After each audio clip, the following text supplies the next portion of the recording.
stay seated, but in just a moment we'll be able to stand. This is the exact spot where the crash site was filmed. Over 100 tons of debris up there. That's a real airplane weighing 375,000 pounds. Alright guys, if you want to stand up really quick to get a clearer shot, you can go ahead and do that.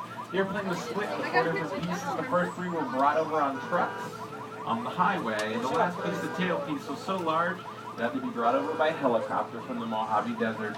It cost $60,000 for us to buy and $200,000 for us to get it here. As we watch this scene from War of the Worlds, go ahead and have a seat. The airplane crash site set is a perfect example of a set that is all designed around the vision of Stephen. When you first get to sit down to talk about War of the Worlds, I thought, what if the 747 goes down the right in a big neighborhood?